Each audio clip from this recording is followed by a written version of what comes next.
माँ पाथरी वाली की अजब शान है भक्तों, सीक पाथरी में मैया जी का धाम है भक्तों। लेता जो सच्चे मन से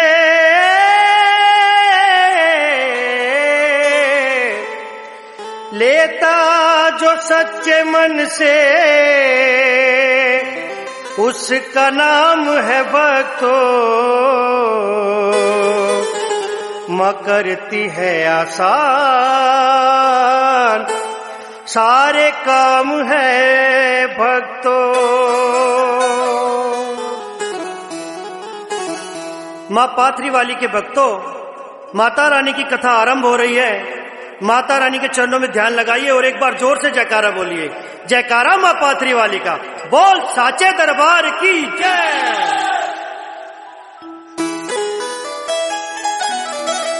भक्तों सुनो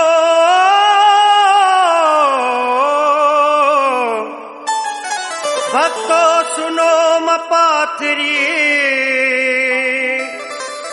वाली की है कथा। भक्तों सुनो माँ पाथरी वाली की है कथा। जो हमने सुना है तुम्हें बतलाए दाता, जो हमने सुना है तुम्हें बतलाए दाता।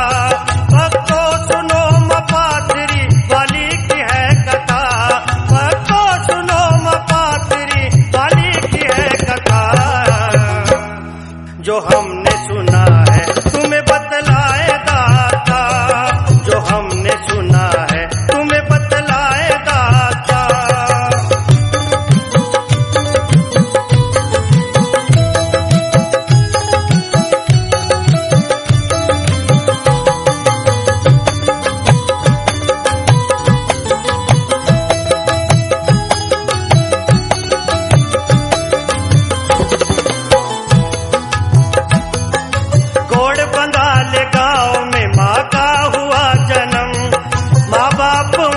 कुछ देना था उनको कोई गम, पंडित को घर बुलाया था कुंडली के वास्ते। उसने तो मगर खोल दिए दुख के रास्ते। बैठा बनाने कुंडली तो हैरान हो गया, सुनकर हंसी महारानी की परेशान हो गया। बोला कि मुझे अब तक न कुछ पता चला, ये शक्ति है कोई या कोई है अला बला। कर चाहते हो तुम पे ना मुश्किल पड़े कभी, कुएं में डालो इसको तुम जाओ अभी अभी। हल जाएगी बला तो फिर खुशहाल बनोगे, खेलेंगे लाल पालने में मौज करोगे। माँ ने सुना जो बच्चे की तो कहने वो लगी, टुकड़ा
सुनती है कि खुद उनके पति सोहन गुजर भी अपनी बच्ची को बुरी भला समझकर कुएं में फेंक डालना चाहते हैं, तो बहुत मिन्नतें करती हुई अपने पति से क्या कहती है। माता ने कहा रोते हुए अपने पति से, क्या कह रहे हो तुम नहीं हो आज होश में, लगते जिगर को किस तरह मैं जान से मारूं, संकट ये कैसा आन पड़ा अब मैं क्या करूं, पंडित की बात पर मुझे एतबार नहीं है, मासूम है बच्चे ये गुनहगार नहीं है, बरसों के बाद गोद में आई है ये परी, चेहरे का नूर जैसे ये जन्नत से है उतरी, जी भर के जरा देखो इस नन्हे गुलाब को, पकड़ो जरा हाथों में तो इस महताब को, रो रो के बुरा हाल था उस माँ का तो एकदम, भारी सा हो रहा उसे रखना हर एक कदम, उसके पति ने फिर दिया उसको ये वादा, इसके सिवा नहीं बचा कोई और रास्ता, बच्ची को डालो मटके में और साथ ले चलो, जो बोलता हूँ वो ही करो कुछ ना अब कहो, फिर देखते ही देखते सितम ये ढा दिया, फिर देखते ही देखते सितम ये ढा दिया, मटके को कुएं में था हाथों से गिरा दिया, मटके को कुएं में था हाथों से गिरा दिया, फिर देखते ही देखते सितम ये ढा दिया, फिर देखते ही देखते सितम ये ढा दिया, मटके को कुएं में था हाथों से गिरा दिया, मटके को कुएं में था हाथों से गिरा दिया।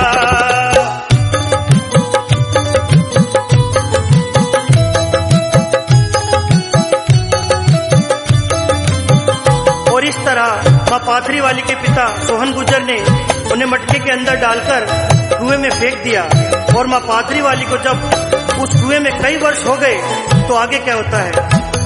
एक नाग बाबा जंगल से थे रहे गुजर, जब उनको लगी प्यास तो देखा इधर उधर, उनको नास पास में कुछ नजर आया, घोड़े से चले आगे तो एक कुएं को पाया, लेकर एक बाल्टी को जो कुएं में गिराया, मुझको बचाओ किसने कहा समझ न आया, जैसे ही डाली बाबा ने कुएं में एक नजर, तो देखा एक कन्या को उस कुएं के अंदर, बाबा ने रस्सी खींच के कन्या को निकाला, आते ही बाहर कन्या का रूप निराला, बाबा ने कहा कौन हो कैसे गिरी अंदर, कुछ ना कहा बढ़ने लगी त्रिशूल तान कर, बाबा ये पूछते रहे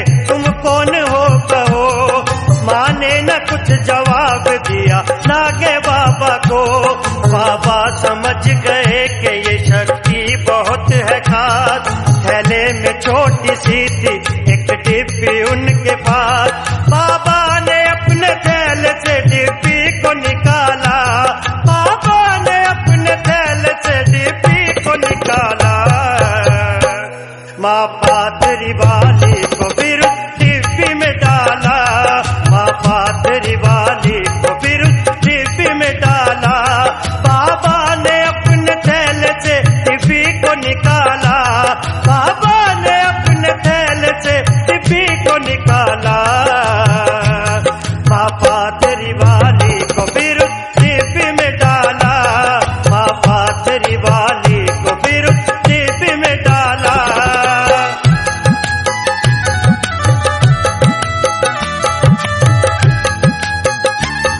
आपने सुना कि नागे बाबा एक दिन जंगल के रास्ते से जा रहे थे और बहुत प्यास लगी थी, वो एक कुएं के पास पानी निकालने के लिए रुकते हैं, जब कुएं में बाल्टी डालते हैं तो बचाओ बचाओ की आवाज सुनकर बाबा इधर उधर देखते हैं, लेकिन उन्हें कोई भी नजर नहीं आता, फिर वो कुएं में जाकर देखते हैं तो उन्हें कुएं के अंदर एक कन्या दिखाई देती है, और बाबा रस्सी को ऊपर खींचते हैं और बाल्टी ऊपर आते ही माँ पाथरी वाली विकराल रूप धारण करके नागे बाबा के आगे त्रिशूल तानकर खड़ी हो जाती है। फिर भी नागे बाबा पूछते कि तुम कौन हो, पर माँ पाथरी वाली त्रिशूल ताने आगे ही बढ़ती रहती है। फिर नागे बाबा अपने थैले से एक डिब्बी निकालकर अपनी शक्तियों के प्रयोग करके माँ पाथरी वाली को डिब्बी में बंद कर लेते हैं।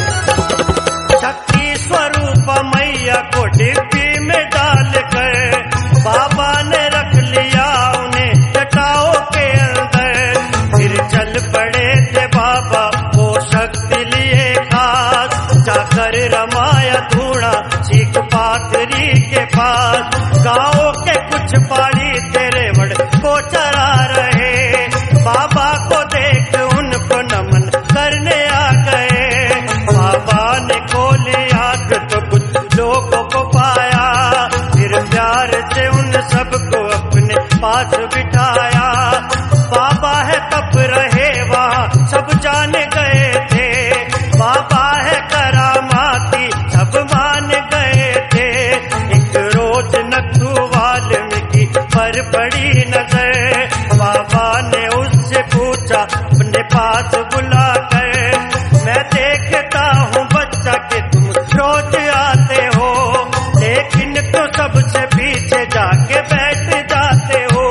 नथु ने कहा वाल्मीकि जाति से मैं हूँ, क्या आपको स्वीकार है कर सेवा मैं करूँ। बाबा ने कहा ये है तेरी भावना की बात, बाबा ने कहा ये है तेरी भावना की बात।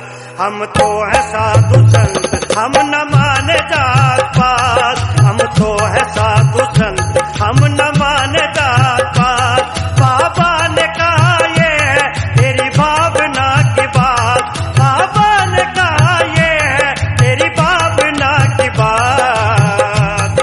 हम तो है साधु संत हम न माने जात पात, हम तो है साधु संत हम न माने जात पात।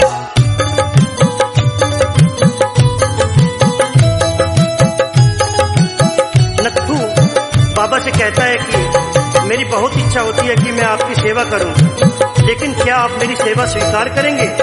तो नागे बाबा कहते हैं कि हम साधु संतों का जात पात से कोई सरोकार नहीं है, हमारे लिए सब ईश्वर की संतान है, और तुम्हारा जिस प्रकार सेवा करने का मन हो तुम बेझिझक कर सकते हो। इसके बाद नथु बाबा के लिए भोजन लाने लगता है और धोने के लिए उपले लाने लगता है। फिर एक दिन बाबा वहां से जाने की तैयारी में थे कि नथु और उसका दोस्त भरतू बाबा के पास पहुंच जाते हैं और नागे बाबा नथु से कहते हैं, बच्चा मैं तेरी सेवा से बहुत प्रसन्न होकर तुझे एक डिब्बी देकर जा रहा हूँ। फिर नागे बाबा वहां से चले जाते हैं।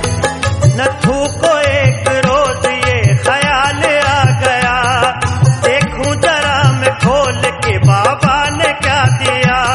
जैसे ही उसने डिब्बी के ढक्कन को उठाया, माँ पाथरी वाली को सामने खड़ा पाया। विकराल रूप देखा तो होश उड़ गए, वो सोचने लगा था भागने की वहां से। माता ने कहा मत डरो मैं कुछ न करूंगी, माता हूँ तुम्हारी न तेरे प्राण हरूंगी। पर नथु के कदम तो लड़खड़ाने लगे थे, सूखा गला और चक्कर उसे आने लगे थे।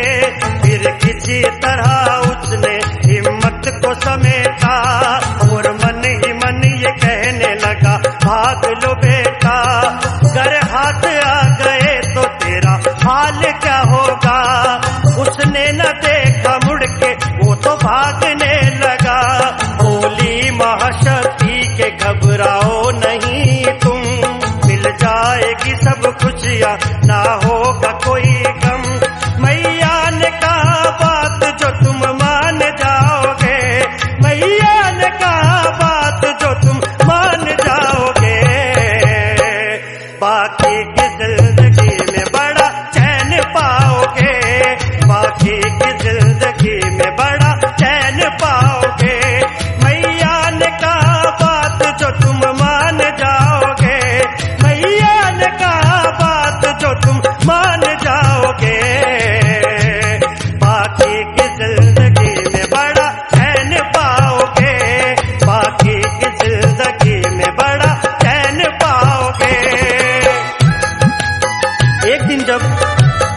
नागे बाबा की दी हुई डिबिया को खोलता है तो उसमें से महाशक्ति माँ पाथरी वाली प्रकट होती है और माँ पाथरी वाली को देखकर नत्थू बहुत डर जाता है। लेकिन माँ उससे कहती है कि तुम डरो मत, मेरी बात सुनो, मैं तुम्हारी माता हूँ, मेरे पास आओ। लेकिन नत्थू भागने लगता है और माँ उससे कहती है कि एक दिन तुम रोते हुए यहीं पर वापस आओगे। माँ आ गई फिर क्रोध में अदृश्य हो गई, उस दिन से वहाँ लोगों की जो दुर्गति हुई। आंधी तूफान चल पड़े, पेड़ों की टूट डाल, फिर सूखा पड़ा ऐसा सबका था बुरा हाल। मरने लगे इंसान और जानवर सभी, लोगों ने सोचा ऐसा हुआ पहले ना कभी। अब बात क्या है कहर जो ये बरसा है यहाँ, कोई बताए ऐसा हुआ किस लिए यहाँ। गांव के एक शख्स ने इल्जाम लगाया, नत्थू है दोषी, इसके पास है कोई माया। नत्थू को फिर सभा में ये फरमान सुनाया, हम फांसी देंगे तुझको जो ना तूने बताया। क्यों मर रहे हैं लोग, क्या है सारा माजरा, कब तक रुकेगा मौत का जारी ये सिलसिला। नत्थू ने सोचा जाके माता को पुकारूंगा, वरना मैं इनके हाथों से मारा जाऊंगा। वो कहने लगा माँ मुझे दर्शन तो दिखाओ, वो कहने लगा माँ मुझे दर्शन तो दिखाओ। मैं मर रहा हूँ मैया मेरी जान बचाओ, मैं मर रहा हूँ मैया मेरी जान बचाओ। वो कहने लगा माँ मुझे दर्शन तो दिखाओ, वो कहने लगा माँ मुझे दर्शन तो दिखाओ। मैं मर रहा हूँ मैया मेरी जान बचाओ, मैं मर रहा हूँ मैया मेरी जान बचाओ।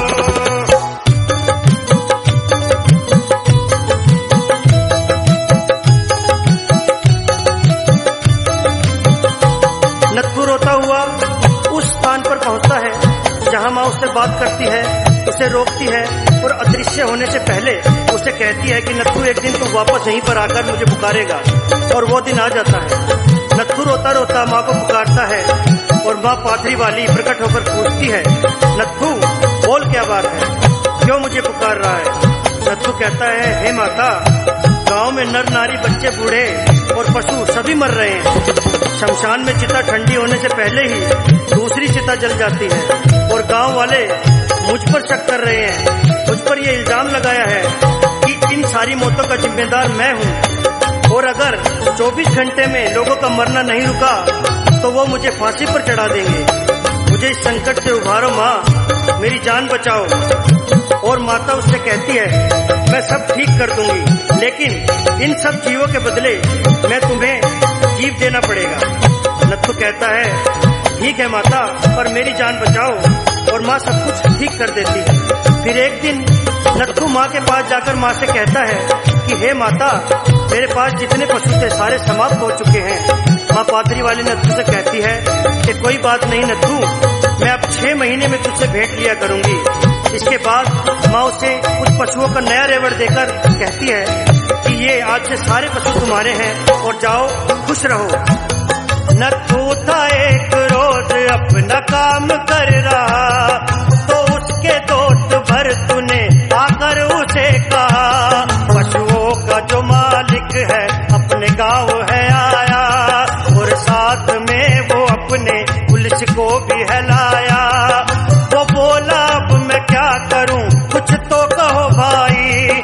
भरतू ने कहा, तुझको बचाएगी वो माई, उसने ही तुमको पालने को ये पशु दिए, वो ठीक सब करेगी, करते हो किस लिए। नत्थू ने रोते रोते जो मैया को पुकारा, मैया ने अपनी रहमतों का खोला था द्वारा। जितने पशु थे काले सब सफेद हो गए, दोनों ने जब ये देखा तो हैरान हो गए। मैया के चरण चरण छू के वो फिर घर को चल दिया। कुछ देर में पशुओं का मालिक भी पहुंच गया।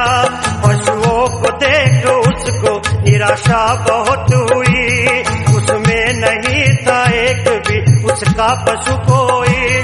नत्थू ने सच्चे दिल से माँ को किया प्रणाम, नत्थू ने सच्चे दिल से माँ को किया प्रणाम।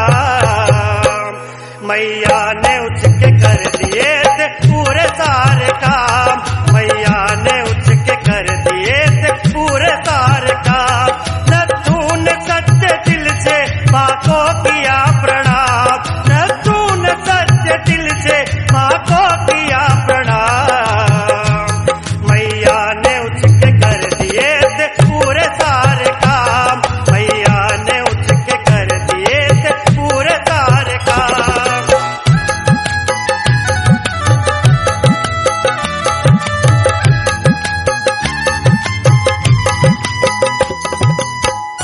माँ के प्यारे भक्तों, आपने सुना कि कैसे माँ के चमत्कार से कैसे पशुओं का रंग बदल जाता है और पशुओं का मालिक कहता है कि इनमें एक भी पशु मेरा नहीं है, और वो वापस लौट जाता है।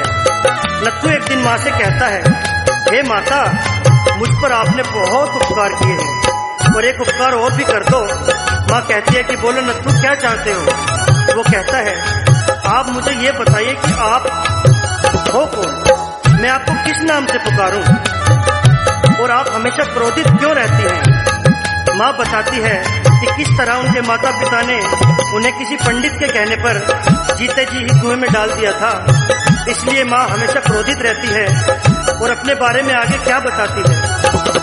मैया ने बताया, मैं हूँ दूतनी, सुनो जो कहती हूँ तुम उसको बड़े गौर से सुनो। तुम जाके पादरी में मेरा थान बनाओ और सुबह शाम उसमें मेरी जोत जलाओ। बुधवार के दिन मेरा प्रसाद चढ़ेगा, जो आएगा श्रद्धा से हर एक काम बनेगा। चैतोर आषाढ़ में तो मेरा मेला लगेगा, पता से पूरे पापड़ी का भोग लगेगा। और जेठ महीने में जल भी तो चढ़ेगा, उस जल से मेरा क्रोध थोड़ा धीमा पड़ेगा। जो नारी मेरी सच्चे मन से सेवा करेगी, कर दूंगी आशीर्वाद उसकी झोली भरेगी। नत्थू को कहा, जब भी पड़े तुमको मुझसे काम, इस जाल के नीचे पुकार लेना मेरा नाम। अनिल ने माँ के नाम की कथा बनाई है और अनिल ने ही आपको गाकर सुनाई है। माँ हो गई अदृश्य जब ये काम हो गया, माँ हो गई अदृश्य जब ये काम हो गया। और पाथरी में मैया जी का धाम हो गया, और पाथरी में मैया जी का धाम हो गया। माँ हो गई अदृश्य जब ये काम हो गया, माँ हो गई अदृश्य जब ये काम हो गया। और पाथरी में मैया जी का धाम हो गया, और पाथरी में मैया जी का धाम हो गया।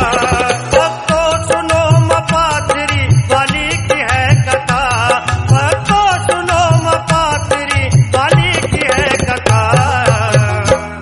जो हमने सुना है तुम्हें बतलाए दाता, जो हमने सुना है तुम्हें बतलाए दाता, जो हमने सुना